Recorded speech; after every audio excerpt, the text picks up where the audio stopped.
Standard 9 subject Hindi part 15वां है। इसका नाम है दाजू, जिसके लेखक हैं शेखर जोशी। ये आपका चैप्टर एक्सप्लेन हो गया। इसके आज मैं क्वेश्चन आंसर आपको करवाऊंगी जो ब्रीफली है, ठीक है।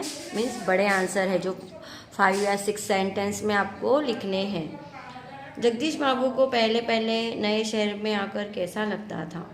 इसका आंसर है जगदीश बाबू अपने गांव से बहुत दूर के शहर में आए थे। वे अकेले थे। यहाँ का वातावरण उनके गांव के वातावरण से बिल्कुल भिन्न था। गांव में यहाँ के चौक जैसी चहल पहल नहीं थी। वहाँ कैफ़े के जैसा शोरगुल नहीं था। उन्हें लगता था जैसे वे अपनेपन की सीमा से बहुत दूर आ गए हैं। इस तरह जगदीश बाबू को पहले नए शहर में आकर बहुत अकेलापन लगता था। क्वेश्चन 2, प्रारंभ में जगदीश बाबू का व्यवहार मदन के प्रति कैसा था? कैफे में मदन से परिचय होने पर जगदीश इस नए शहर में अपना अकेलापन भूल गए थे। दो चार दिनों में मदन उन्हें दाजू कहकर पुकारता था और वे भी उससे स्नेह से पेश आते। उन दोनों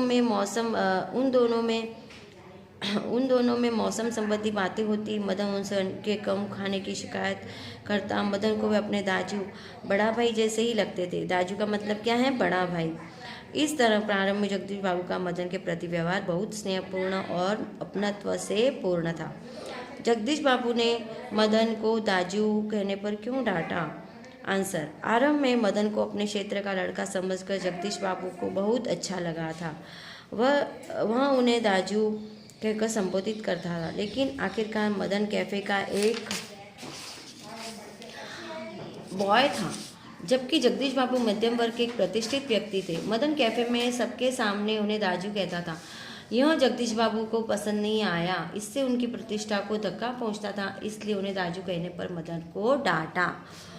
नेक्स्ट, दाजू कहानी में बाल मन की संवेदना का मार्मिक चित्रण हुआ है, समझाइए। आंसर, दाजू कहानी का मुख्य पात्र मदन 9-10 वर्ष का बाल मजूर है। कैफे में आए जगदीश बाबू से परिचय होने पर उसे बहुत खुशी हुई थी। वे उसके गांव के पड़ोसी गांव के थे, जहां बड़े भाई को दाजू कहते हैं। कोमल मन के मदन को ऐसा लगता था जैसे उसे उसका बड़ा भाई ही मिल गया हो। दोनों के संबंध में बड़ी निकटता आ गई थी। लेकिन एक दिन दाजू कहने पर जब जगदीश बाबू उसे डांटा तो उसके कोमल मन पर गहरी चोट लगी। जिसे वो बड़ा भाई मानता था, उसका बुरी तरह डांटना वह सहन न कर सका। मैनेजर से सिरदर्द का बहाना करके वह सिसकियां भर भर के रोया। इसके बाद जगदीश बाबू उसके दाजू नहीं रहे, वह उनके लिए सिर्फ बॉय रह गया।